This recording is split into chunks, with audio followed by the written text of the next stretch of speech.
येऊ शकली नाही. तीच बातमी आज तुमच्यासमोर घेऊन आलो आहे. अमय एक 25 वर्षीय तरुण न्यूज रिपोर्टर, जो एका नामवंत मीडिया कंपनीत कामाला आहे. पत्रकारिता हा व्यवसाय म्हणून तसा इतका सोपा नाही. इथे वेळ काळ ही अमर्यादितच. कुठून, कधी, कशी बातमी हाती लागेल सांगता येत नाही. पत्रकारांना सतत वणवण भटकावे लागते बातमी गोळा करण्यासाठी. अमय पण तसाच हाडाचा पत्रकार.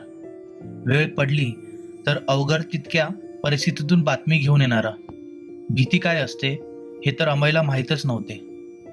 अमयला ॲडव्हेंचर करण्याची भारी हौस. तो सर्वात कठीण प्रोजेक्टसाठी स्वतःहून व्हॉलंटिअर करायचा. सकाळची वेळ होती. टीम मीटिंगमध्ये प्रत्येकाला एक स्वतंत्र विषय देण्यात आला.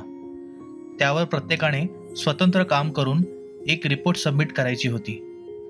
मीटिंग संपताच सगळे कॅफेटेरियामध्ये ब्रेकफास्ट करण्यासाठी गेले. अमय आणि भावनिश हे दोघेही सहकारी मित्र कॅफेटेरियात चर्चा करीत बसले होते. आपापल्या मिळालेल्या विषयांवर दोघेही बोलत होते. त्यातल्या त्यात भावनिश कमीच बोलत होता. तो थोडा नाराज वाटत होता आणि चिंतेतही दिसत होता. हे पाहून अमयने विचारले, भावनिश, काय रे, इतक्या काळजीत का वाटतोस? सगळे काही ठीक आहे ना? अरे काय सांगणार, विषय तसा भेटला आहे मला. तुझं मस्त आहे रे, सगळे ॲडव्हेंचर वगैरे करायला मिळते. अरे मला आवडते कठीण कामे हाती घ्यायला, त्यातूनच ॲडव्हेंचर घडत जाते. अमय बोलला, मला खूप भीती वाटते आहे रे. जॉबचा प्रश्न आहे म्हणून एडिटर मॅडमला काही बोलू शकलो नाही. भावनिश बोलला, अरे पण इतका काय घाबरतोस? असा काय विषय भेटला आहे तुला? अमय उद्गारला, अघोरी. थोड्या वेळासाठी दोघेही शांत झाले. अमय बोलला, काय प्रॉब्लेम आहे? अघोरी हा विषय पण चांगला आहे. अरे काय बोलतोस अमय? अघोरी हा विषय कसा काय चांगला आहे? तू अघोरी आणि अघोरी विद्येबद्दल फारसे ऐकलेले दिसत नाहीस. फारच भयानक विषय आहे तो. भावनिश बोलला, अरे अंधश्रद्धेला असे बळी पडायचे नसते. अंधश्रद्धा निर्मूलन हे तर पत्रकार म्हणून आपली नैतिक जबाबदारी आहे. भावनिशला काही अमयचे बोलणे पटत नव्हते. मग त्यावर अमय म्हणाला, आपण विषयाची अदलाबदल करूया, पण हे कोणाला आत्ताच सांगू नकोस. एकदा का आपला रिपोर्ट रेडी झाला मग एडिटर मॅडमला सोबतच भेटून बोलूया. भावनिशला हा पर्याय योग्य वाटला. त्याने त्वरित होकार दिला. अमय लगेचच तयारीला लागला. अमयला वाटत असलेला सोपा विषय तसा तितका सोपा नव्हता. साधूबाबा तसे चिक्कार आहेत, कुठल्याही मंदिरापाशी सापडतात. पण अघोरी बाबाचं तसं नसतं. ते सगळीकडे नसतात. अमयला ही गोष्ट ठाऊक होती. वस्तीपासून दूर ओसाड ठिकाणी स्मशानात तो शोध घेऊ लागला. जुनी मंदिरे, जुने ओसाड ठिकाणी जिथे अग्निदहन विधी होऊ शकतो, अशी ही ठिकाणे त्याच्या नजरेत होती. बरेच आठवडे ओलांडले पण त्याला एकही अघोरी नाही भेटला. ऑफिसमधून तो कोणाचीही मदत घेऊ शकत नव्हता. त्याने आपल्या काही इतर मित्रांनाही सांगून ठेवले होते. एके दिवशी अमय आणि भावनिश कॅफेटेरियात चर्चा करीत बसले होते. भावनिशने विचारले, काय रे, भेटला का अघोरी? अमोल बोलला, नाही रे, शहरातील स्मशान व त्या जवळील सगळ्या ठिकाणी शोधून आलो आहे, कुठेही अघोरी भेटला नाही. काही प्रॉब्लेम नाही, तू माझी मदत करतोयस, मी पण तुझी मदत करणार. म्हणजे म्हणजे शहराच्या बाहेर काही किलोमीटर नंतर जुने मंदिर लागेल. त्याला लागूनच एक फार जुने स्मशान आहे. तेथे एक अघोरी बाबा राहतात. ते तुझी नक्की मदत करतील. तुला कशी काय सापडली रे ही जागा? मी तर कित्येक आठवड्यांपासून शोधत होतो. सुहास उद्गारला, हे बघ, तिथे जाणे इतके सोपे नाही. हायवे पासूनही ते बरेच आत आहे. हायवेला लागून एक छोटे मंदिर आहे. त्या मंदिराला लागून एक पायवाट आहे. तेथून आत शिरल्यावर काही अंतरावर पिंपळाची झाडे लागतील. तेथून अजून थोडे पुढे गेल्यावर वडाची झाडे लागतील. स्मशान अगदी त्याला लागूनच आहे. स्मशानाला वडाच्या झाडांनी चारी बाजूंनी वेढले आहे आणि वडाच्या झाडांना पिंपळाच्या झाडांनी चारी बाजूनी वेढले आहे. या झाडांच्या विळख्यामुळे ते स्मशान लवकर कोणाच्या नजरेस पडत नाही. तिथे एक जुने मंदिर आहे. त्याच मंदिरात ते अघोरी बाबा राहतात. आणि एक गोष्ट लक्षात ठेव, तिथे दिवसात जा, रात्रीचा अजिबात जाऊ नकोस. जे काही विचारायचे असेल ते अघोरी बाबांना दिवसाच भेटून विचार. हे एक मैत्रीचा सल्ला म्हणून सांगतोय. हो रे बाबा, अमयने होकार दिला. भावनीशने सांगितल्याप्रमाणे अमय दुसऱ्या दिवशी सकाळी अघोरी बाबांना भेटायला निघाला. अमयने त्याच्या बाईकने जायचे ठरवले होते. एका तासाभरातच तो शहराच्या वेशीजवळ पोचला. भावनीशने सांगितल्याप्रमाणे त्याला रस्त्यात एक छोटे मंदिर लागले. मंदिराला लागून असलेल्या पायवाटेच्या दिशेने त्याने बाईक वळवली. थोड्याच वेळात त्याला पिंपळाची झाडे दिसली. झाडे अगदी दाटीवाटीने होती. तेथून बाईक काढणे शक्य नव्हते. अमयने त्या पिंपळांच्या झाडांजवळ बाईक लावली आणि तो त्या झाडांच्या मधून पायीच पुढे निघाला. काही वेळ चालल्यानंतर त्याला वडाची झाडे दिसली. ती झाडे अतिशय दाटीने होती. जणू त्यांचा जन्म एकाच वडातून झाला असावा. वडाच्या झाडांचा पसारा अतिशय घनदाट होता. अतिशय उंच झाडं, पूर्णपणे पानांनी बहरलेली. वडाच्या पारंब्या तर जमिनीला टेकत होत्या, इतक्या लांब होत्या. त्या झाडांच्या अडचणीतून अमय कसाबसा आत शिरला. आतमध्ये प्रवेश करताच अमयला स्मशान दिसले. स्मशान प्रचंड ओसाड होते. जणू तिथे बरेच वर्ष कोणीच आले नसावे. स्मशानाच्या दुसऱ्या टोकाला एक जुन्या मंदिराचा ढाचा होता. देवळांना भगदाडं पडलेली होती. छप्पर तर कधी खाली पडेल असे वाटत होते.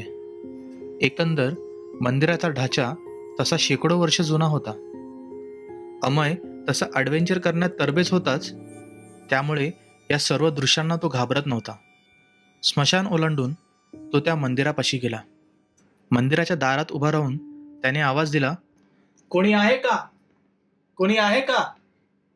त्याचा आवाज घुमत होता, पण आतून कुणाचाच आवाज आला नाही. त्याने पुन्हा आवाज दिला, कुणी आहे का? फारशी काही प्रतिक्रिया मिळाली नाही. तो थोडा वेळ शांत राहिला आणि मंदिराच्या आत गेला. आतमध्येही कोणीच नव्हते. मंदिराच्या गर्भात महाकाल शिवशंकराची एक छोटी पिंड होती. अमयने त्या पिंडीला नमन केले आणि मंदिराचे आतूनच निरीक्षण करू लागला. इकडे तिकडे नजर फिरवत असताना त्याची नजर प्रवेशद्वाराकडे पडली. अमय अचानक दचकला. एका क्षणासाठी त्याला धडकी भरली. दारात एक माणूस उभा होता. त्याच्या चेहऱ्यावर अंधार होता. उजेड मागच्या बाजूने असल्यामुळे त्याच्या तोंडावर सावली पडत होती. चेहरा काही स्पष्ट दिसून येत नव्हता. कोण पाहिजे तुला? काय करतोस इथे? त्या इस्माने विचारले. अमय त्या इस्माचा अवतार बघून पुरता घाबरला होता. चेहऱ्यावर काळाभोर अंधार, लांबच लांब जटा कमरेपर्यंत येत होत्या. तर एक जुने विरलेले धोतर नेसलेले, माथ्यावर भस्म, अंगावर सर्वत्र भस्म फासले होते. एका सर्वसामान्य व्यक्तीने पाहिले असते तर तो भीतीने बेशुद्ध होऊन पडला असता. असे रूप होते अघोरी बाबांचे. पण अमयने हे सर्व धीराने घेतले. त्याने हिम्मत करून बोलला, बाबा, मी अमय आहे, भावनीचा सहकारी मित्र. त्यानेच मला तुमचा पत्ता दिला. ते सगळे ठीक आहे, परंतु इथे काय करतोयस? ही मनोरंजनासाठी फिरण्याची जागा नाही. ताबडतोब चालता होईत ना? बाबा उद्गारले. बाबा, माझं थोडं ऐकून घ्या. मी काही विशेष कामानिमित्त तुम्हाला भेटायला आलो आहे. अमय बाबांची वेणवणूक करू लागला. काय काम आहे तुझे? बाबा, मी एक पत्रकार आहे. मला तुमच्याबद्दल थोडे जाणून घ्यायचे आहे. तुमची जीवनशैली, तुमची तंत्रविद्या या सर्वांबद्दल मला जाणून घ्यायचे आहे. विशेषतः तुम्ही घडवणाऱ्या कर्मकांडांबद्दल मला माहिती हवी आहे. कर्मकांड? बाबा आश्चर्याने बोलले. बाळा, तुला वाटते तितके सोपे नाही. हो बाबा, त्यासाठीच मला तुमची मदत हवी आहे. मला सगळं जाणून घ्यायचं आहे. हे बघ मुला, माझी विद्या म्हणजे काय, बाजारात विकायची वस्तू नाही. माझ्या विद्येचे प्रदर्शन मी कुणासमोरही करत नाही. ते फार धोक्याचे असते. जीवावरही बेतू शकते. क्षणभर थांबून अमय बोलला, बाबा, मी तयार आहे ही जोखीम उचलायला. मला खरंच बघायचे आहे. बाबांनी अमयची जिद्द आणि हिंमत पाहता त्याला हवे ती मदत करण्याची संमती दिली. दोघेही मंदिराच्या आतून बाहेर आले आणि पायथ्याशी येऊन बसले. अमयने सोबत आणलेल्या बॅगेमधून नोटबुक व पेन बाहेर काढले. बाबांना त्यांच्या दिनक्रमाबद्दल विचारू लागला. बाबा त्याला त्यांचा दिनक्रम अगदी सविस्तररित्या सांगू लागले. प्रत्येक उत्तरातून अमयला बरेच प्रश्न पडत गेले. ते सर्व प्रश्न तो बाबांना विचारू लागला.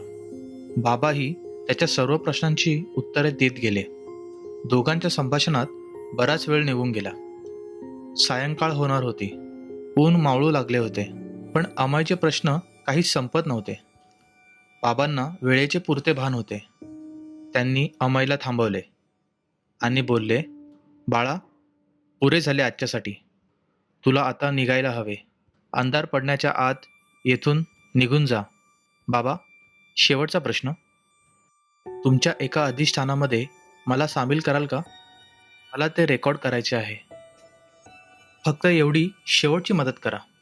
मी तुमचा सदैव ऋणी राहील. बाबांनी होकार देत म्हणाले, ठीक आहे. येता अमावस्येला मी एक अधिष्ठान करणार आहे, पण ते मध्यरात्री घडणार आहे. रात्रीचे इथे येणे हे दिवसा येण्या इतके सोपे नाही. त्या रात्री तुझी खरी हिंमत कळेल.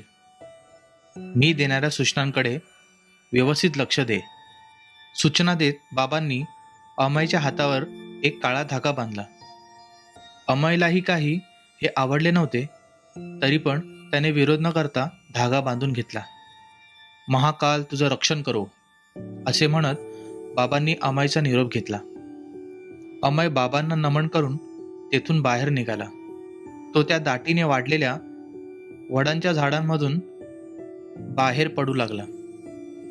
झटकन बाहेर पडण्याच्या प्रयत्नात त्याच्या हातातला धागा त्या झाडांच्या फांदीत अडकला आणि तुटला. झाडांखाली जमा असलेल्या सुक्या पानांच्या ढिगाऱ्यात तो धागा कुठेतरी हरवला. अमयने भरपूर प्रयत्न केला, पण त्याला धागा काही सापडला नाही. तो पटकन तेथून निघाला आणि त्याच्या बाईकपाशी येऊन पोचला. बाईक स्टार्ट करून तो घराकडे निघाला.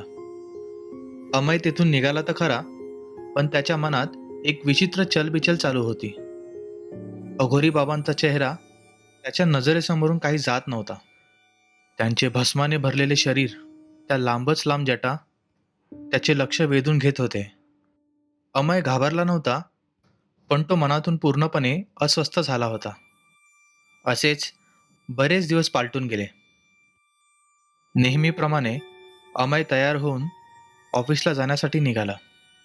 तोच आईने त्याला टोकले, अमय, बाळा, लवकर ये आज घरी. आज अमावस्या आहे. लवकर येऊन जरा नारळ तेवढा फोड दारात. आई, तुला माहीत आहे ना, मला असे सगळे प्रकार आवडत नाही. काम आवरले की येईन घरी. बाईक चालू करून अमय तसाच निघाला. बाईक चालवत असताना त्याला मध्येच काहीतरी आठवले. त्याने दचकून बाईक थांबवली. त्याला आठवले, आज अमावस्या आहे. अमावस्येला तर अघोरी बाबांनी बोलावले होते. जावे की जाऊ नये या संभ्रमात तो होता. कामात तसा पूर्ण दिवस निघून गेला. जाणाऱ्या दिवसासोबत विचारही डोक्यातून निघून गेला. अमयला ऑफिसमध्ये बराच उशीर झाला होता. तो घरी जाण्यासाठी निघाला. काही वेळाने तो घरी पोचला. आई दाराजवळच होती. अमय, तुला सांगितले होते ना, लवकर ये म्हणून. आज अमावस्या आहे. हा घे नारळ, फोडून टाक लवकर. आईने अमयच्या हातात नारळ दिला. नारळ हातात घेताच अमयला समोर अघोरी बाबा असल्याचा भास झाला. अमय अचानक दचकला. त्याच्या हातातले नारळ पटकन खाली पडले. तो त्वरित तेथून निघाला आणि पुन्हा ऑफिसला गेला. ऑफिसमधून त्याने कॅमेऱ्याची बॅग उचलली आणि थेट शहराच्या बाहेर निघाला. मध्यरात्रीला फक्त तासभर उरला होता. अमयने बाईक जोरात पळवली. अमय तसा मनातून गोंधळलेला होता, पण त्याची जिद्द तो इतक्या सहजासहजी सोडणारा नव्हता. त्यांनी मनाशी घट्ट केले होते की काही झाले तरी आपण हा रिपोर्ट पूर्ण करून सबमिट करणारच. आपल्या मनाशी संवाद साधत तो बाईक स्पीडमध्ये चालवत होता. तासाभरातच तो त्या ठिकाणी पोहोचला. गेल्या वेळेप्रमाणे यावेळीही बाईक त्याने पिंपळाच्या झाडाजवळच लावली. कॅमेऱ्याची बॅग खांद्यावर अडकवून तो त्या घनदाट जंगलात शिरला. गुडूप अंधारात फारसे काही दिसत नव्हते. त्याने मोबाईल काढून टॉर्च चालू केली. टॉर्चच्या प्रकाशात तो पुढे जाऊ लागला. पिंपळांच्या झाडांमधून तो कसाबसा बाहेर पडला. त्या गुडूप अंधारात फक्त रातकिड्यांची किरकिर ऐकू येत होती. आता पुढे मात्र वडाची झाडे होती. त्या झाडांमधून कॅमेऱ्याची बॅग घेऊन जाणे तसे बरेच कठीण होते, हे अमयला ठाऊक होते. वडांच्या झाडांमध्ये शिरला. रातकिड्यांचा आवाज अगदी जवळ आणि स्पष्ट ऐकू येत होता. त्या घनदाट झाडांमध्ये त्याला आगीचा प्रकाश दिसू लागला. त्या आगीच्या प्रकाशाच्या दिशेने तो चालू लागला. तो वडांच्या झाडांमधून बाहेर निघाला. तो बाहेर निघताच त्याला जे दृश्य दिसले ते अविस्मरणीय होते. प्रचंड आगीचा उद्रेक होत होता. स्मशानाच्या मधोमध एका विधीची मांडणी केली गेली होती. त्या रचनेत 3 मोठे रिंगण होते. एक सर्वात मोठे रिंगण ज्याने पूर्ण विधीला वेढले होते. त्या मोठ्या रिंगणाच्या मध्यभागी एक मध्यम आकाराचे रिंगण होते. त्याने आतील विधीचा भाग वेढला होता. सर्वात शेवटचे रिंगण केंद्रस्थानी होते. त्या रिंगणाच्या मध्यभागी एक जिवंत अग्नी धगधगत होता. त्या अग्नी लगोलग काही सामग्रीची रचना केली गेली होती. विधीसाठी लागणारा सामग्री अगदी विशिष्ट प्रकारे मांडण्यात आला होता. प्रत्येक सामग्रीवर लाल शेंदूर व भस्म यांचा शिडकाव केला गेला होता. 4 लिंबू एका विशिष्ट क्रमाने मांडले होते.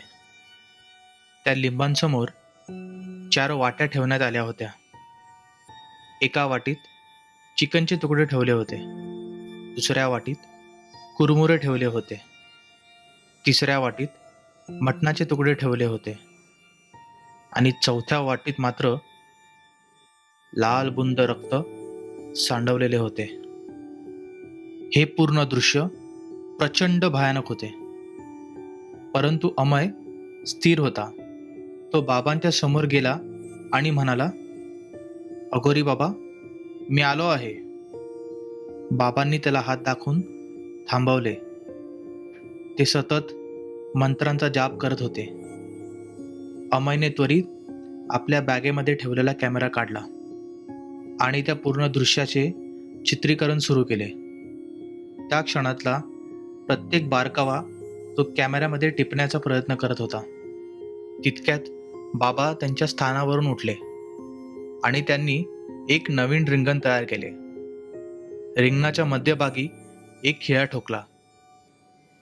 त्या खिळ्याला एक काळा दोरा बांधला. त्यांनी अमयला जवळ बोलावले आणि सूचना सांगायला सुरुवात केली. बाळा, ऐक, नीट लक्ष देऊन ऐक. तो कॅमेरा बाजूला ठेव आणि ह्या रिंगणात बस. तो खिळ्याला अडकवलेला धागा उजव्या हाताने घट्ट पकडून ठेव. काहीही हालचाल करू नकोस. 2 गोष्टी नीट लक्षात घे.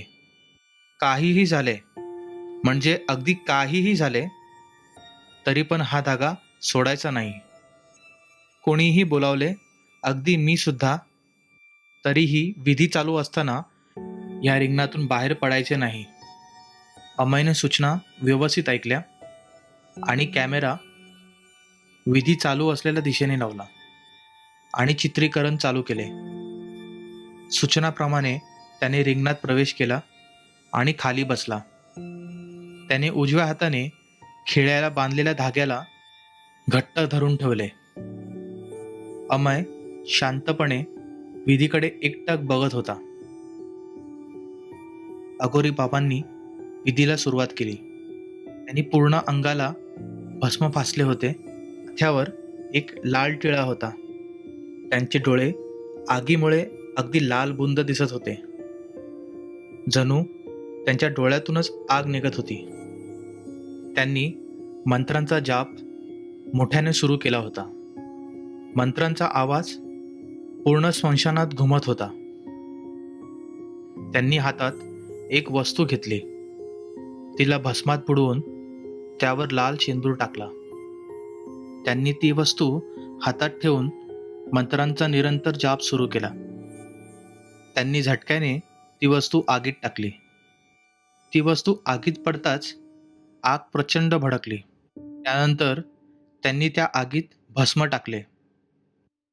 आगीतून अचानक एक पांढरा धूर निघू लागला. तो पांढरा धूर वडाच्या झाडाच्या पारंब्यांना स्पर्श करीत होता. वडाला स्पर्श करताच तो धूर 4 भागांमध्ये विभाजित झाला. त्या धुराने आता विकृत आकार घेतला होता. ते विकृत आकार त्या झाडावरून खाली उतरले. लिंबांसमोर ठेवलेल्या 4 वाट्यांसमोर ते येऊन बसले.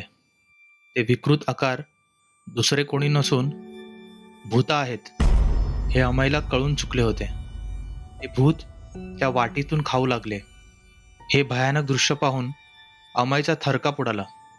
तो इतका घाबरला होता की त्याचे पूर्ण शरीर घामाने भरले होते. त्याने काही पुढचा मागचा विचार न करता हातातला काळा धागा सोडला आणि बाहेरच्या दिशेने पळत सुटला. होता नव्हता सगळा जीव पायात एकवटून अमय पळत सुटला. आधी वडाची झाडे, मग पिंपळाची झाडे पार करत तो बाईकपाशी पोचला. त्याने बाईक पटकन स्टार्ट केली आणि रेस देऊन तो घराच्या दिशेने निघाला. त्याच्या नजरेसमोर तो भयानक प्रसंग सतत फिरत होता. तो बाईक वेगाने पळवू लागला. त्याला काहीही करून घरी पोचायचे होते. तो जमेल तितक्या वेगाने बाईक पळवण्याचा प्रयत्न करत होता.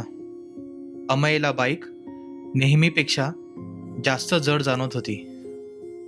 सतत मागे कोणी बसल्याचा त्याला भास होत होता. तो कसाबसा घरी पोचला. बाईक स्टँडवर न लावताच तो तसाच घराच्या आत पळत सुटला. दरवाजा ढकलून तो आत गेला. तो थेट त्याच्या रूममध्ये गेला. आईने त्याला आवाज दिला, "अरे अमय, काय झाले बाळा? का पळतोस असा?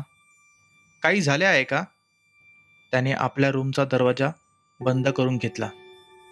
रात्र कशीबशी निघाली. सकाळी बाबांनी आईला विचारले, "काल अमय खूप उशिरा आला ना रात्री? सगळं काही ठीक आहे ना? काही बोलला का तो?" आई म्हणाली, "काहीही बोलला नाही तो. रात्रीपासून रूममध्ये बंद करून घेतलंय स्वतःला." हे ऐकून बाबा रूमजवळ गेले. त्यांनी अमयच्या रूमचे दार उघडले. आत कुणीच नव्हते. त्यांनी पटकन अमयच्या मोबाईलवर फोन लावला. फोन स्विच ऑफ येत होता. त्यांनी त्याच्या ऑफिसमध्ये पण चौकशी केली, पण कुणालाच काहीच माहीत नव्हते तो कुठे गेला आहे. ऑफिसमध्ये भावनिशला अमय गायब झाल्याचे कळले. त्याचाही थरकाप उडाला. तो त्वरित अमयच्या बाबांना घेऊन त्या अघोरी बाबांच्या ठिकाणावर गेला. तिथे कोणीच नव्हते. ना अघोरी बाबा ना अमय. ते सर्वत्र शोधण्याचा प्रयत्न करू लागले. तेवढ्यात भावनिशला वडांच्या पानाच्या ढिगाऱ्याखाली कोणीतरी असल्याचे दिसले. तो जवळ गेला आणि त्याने पाने बाजूला केली. त्याने जे पाहिले त्यावर त्याची शुद्धच हरवली. तो अमय होता. तो बेशुद्ध अवस्थेत काहीतरी बरमळत होता. तो जिवंत होता याचेच त्याच्या घरच्यांना समाधान होते. पण तो तिथे कसा पोहोचला हे आजही कुणालाच माहीत नाही.